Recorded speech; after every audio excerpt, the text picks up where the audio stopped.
The World Economic Forum annual meeting just got over at Davos, and here's everything you need to know about what the forum is all about, what happens at this annual meeting, and what were the key takeaways from Davos 2020.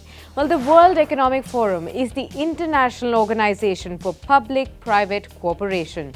The forum engages the foremost political, business, cultural, and other leaders of society to shape global, regional, and industry agendas.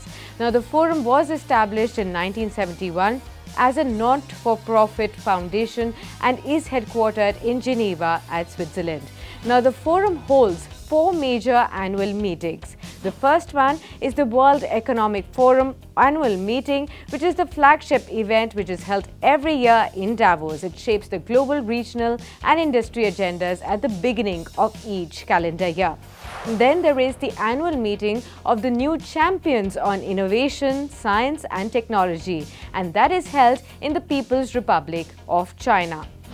Next is the annual meeting of the Global Future Councils held in the UAE, bringing together the world's leading knowledge community to share insights on the major challenges facing the world today.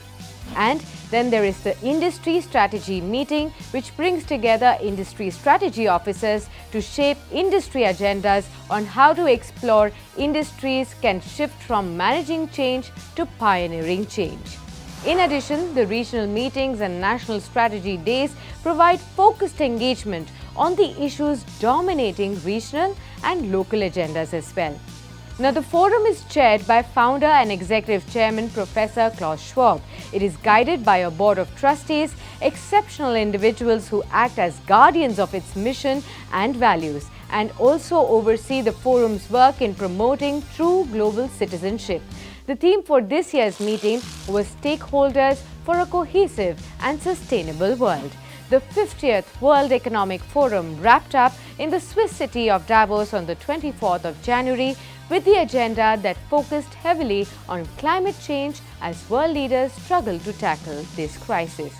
Now, the 4-day annual gathering of the world's top political and business leaders was seeking to meet head-on the dangers to both the environment and the economy from global warming. US President Donald Trump, who has repeatedly expressed skepticism about climate change, lauded the US economy in his keynote address. Trump told business and political leaders that US economic turnaround had been nothing short of spectacular. He also lashed out at environmental campaigners saying, and I quote, "We must reject the perennial prophets of doom and their predictions of the apocalypse," unquote. Young environmental activist Greta Thunberg, on the other hand, also told the World Economic Forum that governments had done basically nothing to reverse the climate change.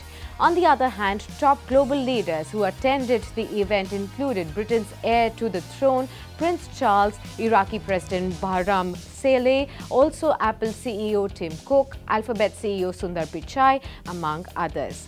Indian Commerce Minister Piyush Goyal also led the Indian delegation at Davos 2020.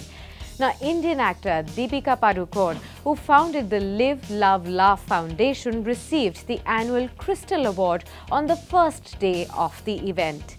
The foundation spreads awareness about mental health in India.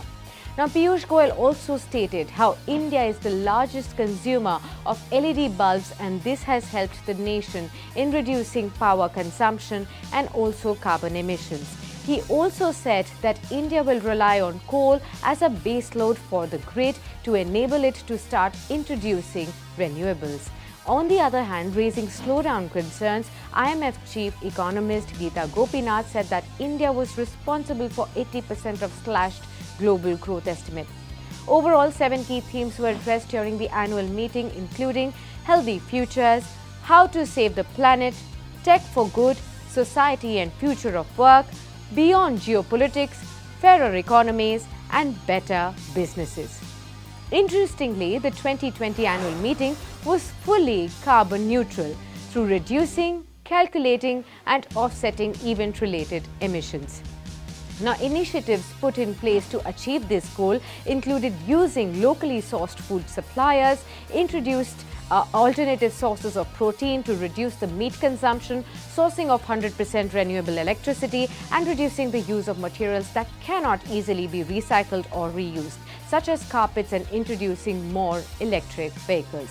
In all, the Economic Forum brought together 3,000 participants from around the world with the aim of giving concrete meaning to stakeholder capitalism, assisting governments and international institutions in tracking the progress towards the Paris Agreement and also the Sustainable Development Goals.